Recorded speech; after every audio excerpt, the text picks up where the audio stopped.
Hello, dear students. Welcome in Dream High Academy.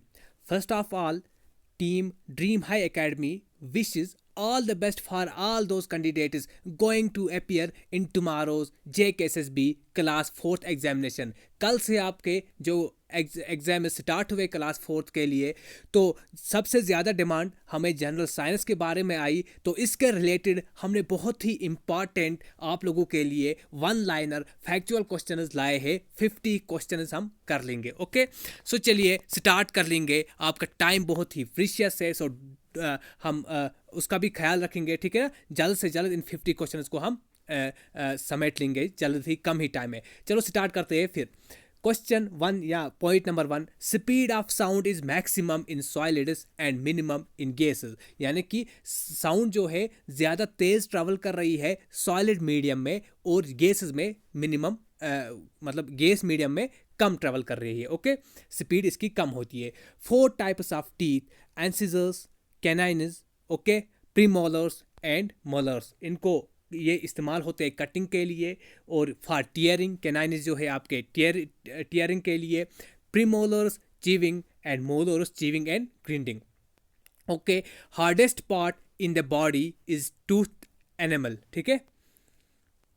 Question 4, red blood cells RBCs, इनको erythrocytes भी बोलते हैं. एक पॉइंट में 2-3 क्वेश्चंस मैंने ऐड किए हैं. ठीक है ना, जैसे कि रेड ब्लड सेल्स, ये भी आ सकता है आपका. रेड ब्लड सेल्स का दूसरा नाम एरिथ्रोसाइट्स. इट कंटेन्स, और जो ब्लड का Hg हीमोग्लोबिन होता है वो रेड ब्लड सेल्स में ही होता है. It contains the blood haemoglobin. ठीक है ना, Hg haemoglobin and distribute oxygen. यानी कि यही जो हीमोग्लोबिन है यही डिस्ट्रीब्यूट करता है, कैरी करता है ऑक्सीजन सेल्स में. Okay, pituitary gland is also known as master gland. इन चीज़ों को आप याद रखेंगे और मैं उम्मीद करता हूँ कि यहाँ से आपके क्वेश्चन निकलने के चांसेस बहुत थे. Adrenal gland is also known as emergency gland. Next point पे जाएंगे. ट्यूबरक्लोसिस, या जिसको टीबी भी बोलते हैं हम. ठीक है ना, लोकल लैंग्वेज पे टीबी, ये एक डिजीज़ है जो कि बैक्टीरियल डिजीज़ है. और काज, इसका जो पैथोजन है, जो काजेटिव एजेंट है, उसका नाम है माइकोबैक्टीरियम ट्यूबरक्लोसिस. ओके, उसके बाद ये भी आता है कभी क्वेश्चन में, कॉलरा कैसे स्प्रेड होती है, या cholera is a viral disease, bacterial disease. और आप याद रखना, cholera is a bacterial disease. काला अजर, ठीक है, फीवर है, इज काजड बाई लैशमेनिया. इसका भी पैथोजन लैशमेनिया डोनोवानी. ठीक है.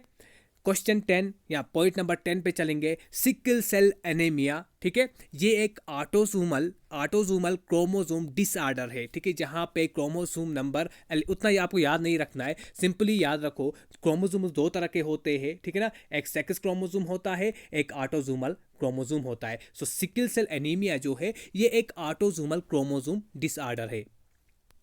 Golden rice is a variety of oryza sativa. ठीक है, राइस सेटविया का साइंटिफिक नेम होता है rice, produced through genetic engineering. Point 12, twinkling of stars किस फिनोमिना के बेसिस में होता है? तो it is based on the principle of refraction. फिर से बताता हूँ, twinkling of stars is based on the refraction, principle of refraction. Okay, convex lens is used for correcting hypermetropia. Hypermetropia एक डिसऑर्डर है. ठीक है ना, आई डिजीज है. तो इसको करेक्ट करने के लिए, ठीक है, इसको करेक्ट करने के लिए इसको फार साइटेडनेस भी बोला जाता है. हाइपरमेट्रोपिया को फार साइटेडनेस भी बोला जाता है. इस डिफेक्ट को ये एक आई डिफेक्ट है और इस डिफेक्ट को करेक्ट करने के लिए कन्वेक्स लेंस इस्तेमाल में लाया जाता है. ओके, कंडक्टर्स आपने सुना होगा. कंडक्टर्स क्या होते हैं? कंडक्टर्स वो सबस्टेंसेस होते हैं जो इलेक्ट्रिक चार्ज के फ्लो को अलाउ करते हैं. ठीक है ना, दे आर द बोलते हैं ना, मतलब good conductors of heat and electricity. वही सबस्टेंसेस जो गुड कंडक्टर्स होते हैं इलेक्ट्रिसिटी के या हीट के, उनको हम कंडक्टर्स बोलते हैं. दूसरे वो होते हैं इंसुलेटर्स. यहाँ पे नहीं लिखा, इसके एक्स्ट्रा में ऐड करता हूँ. इंसुलेटर्स वो सबस्टेंसेस होते हैं that are bad conductor of heat and electricity. Okay, 15 point पे जाएंगे. Ammeter is used to measure electric current in a circuit. voltmeter is used to measure the potential difference between 2 points in a circuit. SI unit of force is Newton. SI unit मैंने कुछ ही लिखे हैं, लेकिन आप maximum आप लगभग 10-15 याद करके जाओगे, ठीक है ना. SI unit of force is Newton. SI unit of power is what. Okay. उसके बाद theory of an atom was given by, किसने दिया था? डाल्टन ने दिया था. ठीक है, थ्योरी ऑफ एटम डाल्टन ने दिया था. और law of conservation of mass क्या बोलता है ये लॉ?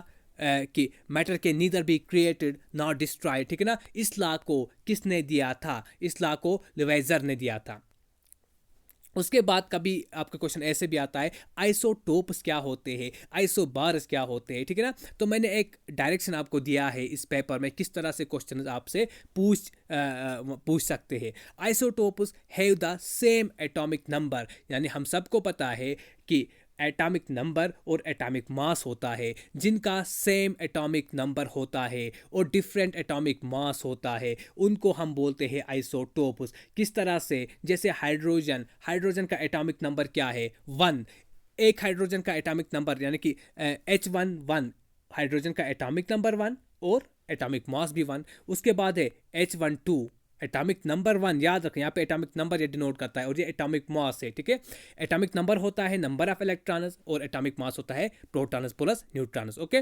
तो सेकंड हुआ आपका H12 और थर्ड हुआ आपका H13, यानी कि आइसोटोप्स वो एटम्स होते हैं जिनका एटॉमिक नंबर सेम होता है, एटॉमिक मास डिफरेंट होता है. जैसे आपका हाइड्रोजन में प्रोटोनियम, जिसका एटॉमिक नंबर 1, एटॉमिक मास 1 है, प्रोटोनियम. एटॉमिक मास 2 ड्यूटेरियम, इससे हैवी वाटर भी बनता है. और atomic mass 3 tritium. Okay. Next point पे मैं थोड़ा स्पीड पे इसलिए जा रहा हूँ कि आपका टाइम बहुत बच जाए. ओके. लेकिन जहाँ पे ज़रूरत है डिटेल में जाना, वहाँ पे मैं थोड़ा ऐड करता हूँ. Electron was discovered by J.J. Thomson. Okay. Electron की डिस्कवरी याद रखेंगे. उसके बाद प्रोटॉन की भी आपकी डिस्कवरी इंपॉर्टेंट है. Proton was discovered by Rutherford. Okay. Atom bomb is based upon the principle of nuclear fission. Nuclear fission की प्रोसेस से एटम बम वर्क करता है. ओके. उसी प्रिंसिपल के हिसाब से एटम बम भी वर्क करता है. अब एलाई के बारे में थोड़ा बात कर लेंगे. Bros is an ally of copper and zinc और ये यूज होता है इन मेकिंग यूटेंसिल्स. अब पीएच वैल्यू, ठीक है, अब पीएच वैल्यू पे आएंगे, थोड़ा इसका वैल्यू जान लेंगे. PH value is used to measure acidity, किसी भी सॉल्यूशन की एसिडिटी और एसिडिटी या बेसिसिटी अगर हमें निकालनी होगी तो हम पीएच वैल्यू देख रहे हैं. इससे 2-3 क्वेश्चंस मैं आपको बताता हूँ यहाँ पे. Okay.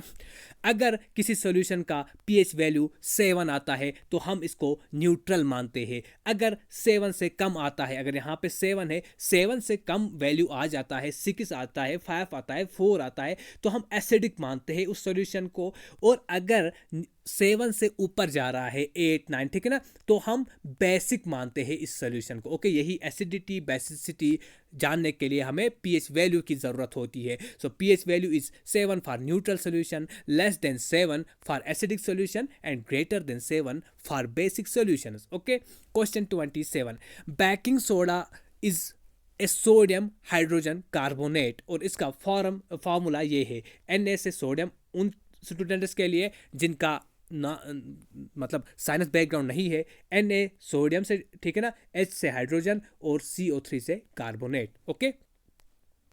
Ethyl alcohol C2H5OH formula इसका. इथाइल अल्कोहल याद रखना is used for drinking purpose. ठीक है ना. जो भी अल्कोहल हम यूज करते हैं ड्रिंकिंग पर्पस के लिए, वो उसका क्या फार्मूला होता है? C2H5OH और इसको हम बोलते हैं इथाइल अल्कोहल. बहुत सारे अल्कोहल है, मिथाइल अल्कोहल है, ठीक है ना, ब्यूटेनाइल अल्कोहल है, लेकिन ब्यूटेनॉल है, ठीक है ना, ब्यूटाइल अल्कोहल जिसको बोलते हैं. लेकिन ड्रिंकिंग पर्पस के लिए हम इथाइल अल्कोहल को हम ड्रिंकिंग पर्पस के लिए इस्तेमाल करते हैं.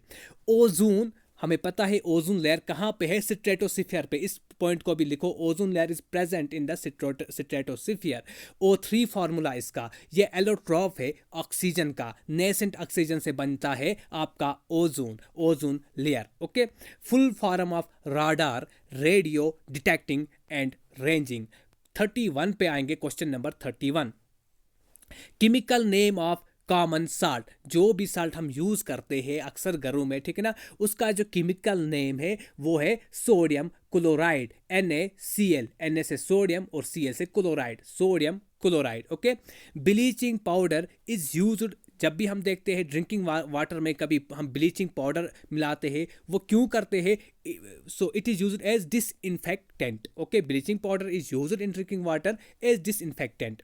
Water has maximum density as 4 degree Celsius, 4 degree Celsius पे वाटर की मैक्सिमम डेंसिटी होती है।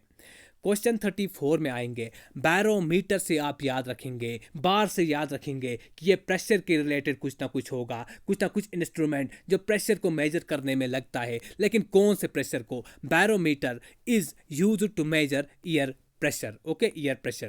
Myopia is also known as nearsightedness और hypermetropia is also known as farsightedness. hypermetropia यहाँ पे नहीं लिखा मैंने, उसको भी ऐड करना, ठीक है ना। myopia is also known as nearsightedness। ये कुछ इंपॉर्टेंट पॉइंट्स मैंने आज आप लोगों के सामने लाए हैं, बहुत ही डिमांड रही on the largest interest of the students, general science पे हमने क्वेश्चन लाए।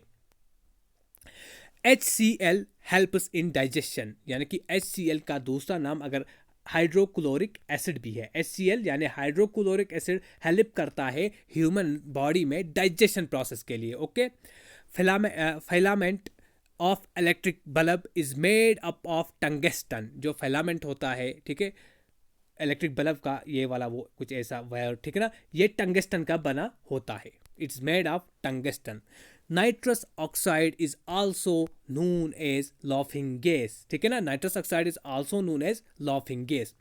उसके बाद पावर हाउस ऑफ सेल किसको बोला जाता है? माइटोकॉन्ड्रिया, ठीक है, mitochondria is also known as power house of the cell. Nucleus is known as the brain of the cell, nucleus को ब्रेन ऑफ द सेल बोला जाता है, ठीक है ना, क्योंकि ये कोऑर्डिनेशन में बहुत मदद करता है। So it is known as the brain of the cell.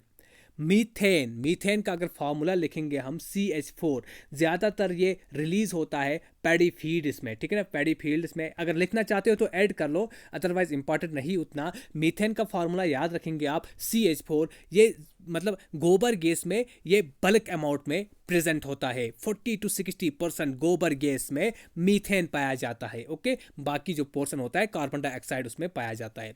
Okay, steps is the smaller boon in human body, और ये बून कहाँ पे होती है? ये ईयर में होती है, मिडल ईयर में पाई जाती है, और ये स्मॉलेस्ट बून है, ठीक है ना। उसके बाद दो इंपॉर्टेंट क्वेश्चन, कंफ्यूजिंग क्वेश्चन, जहां पे अक्सर कंफ्यूजन होता है। Skin is the largest organ of human body, ये बात आप याद रखेंगे, largest organ of human body is skin, but liver is the largest internal organ in the human body, ठीक है ना। इन दो चीज़ों को आप याद रखेंगे, skin largest organ of human body और लिवर लार्जेस्ट इंटरनल ऑर्गन होता है ह्यूमन बॉडी में। Sulphuric acid is also known as king of chemical या किंग ऑफ केमिस्ट्री भी आपके सल्फ्यूरिक एसिड को बोला जाता है। In human body vitamin A is stored in liver, ठीक है। उसके बाद omnivores eat both plants and animals, ठीक है ना, जैसे हर्बीवर्स सिर्फ प्लांट्स को खाते हैं, Omniverse both plants and animals को खाते हैं। उसके बाद कार्निवर्स होते हैं, ठीक है ना। उसके बाद चलेंगे गायट्री इज डिजीज, ये एक डिजीज है और एक काज होती है। It is caused by the deficiency, due to the deficiency of iodine. Okay, iodine. बाकी जो और एक आपके लिए होमवर्क है, विटामिन के रिलेटेड डिजीज आप याद रखेंगे, उनका दूसरा नाम क्या होता है वो भी आप याद रखेंगे। जैसे कि विटामिन डी की डिफिशियंसी से क्या होता है, बोन्स में प्रॉब्लम होती है, ठीक है, ऑस्टियोपोरोसिस, ठीक है ना, जो भी है। उसके बाद आप याद रखेंगे विटामिन डी का दूसरा नाम कैल्सीफेरा, ठीक है ना। इन चीज़ों को आप, ये आपका होमवर्क है, टास्क है, विटामिन की डिजीजेस और इनको केमिकली क्या बोला जाता है, इन चीज़ों को आप याद कर लेंगे। ओके, वो यहाँ पे मैंने मेंशन नहीं किया है। Vitamin K is necessary for coagulation of blood. Okay, और लास्ट क्वेश्चन आपका, chikungunya is transmitted by Aedes mosquitoes. Okay, तो best of luck for all those students, से मैंने पहले ही आपको बेस्ट विशेष किया ड्रीम हाई एकेडमी टीम की जानिब से, ठीक है ना। So all the best to all those students appearing for JKSSB class 4th exams. Okay, from dream high academy. Okay, team dream high academy. Thank you very much, thank you so lot. अपना confidence level जो है उसको भरपूर रखिए और हाई रखिए। Thank you very much, thanks a lot.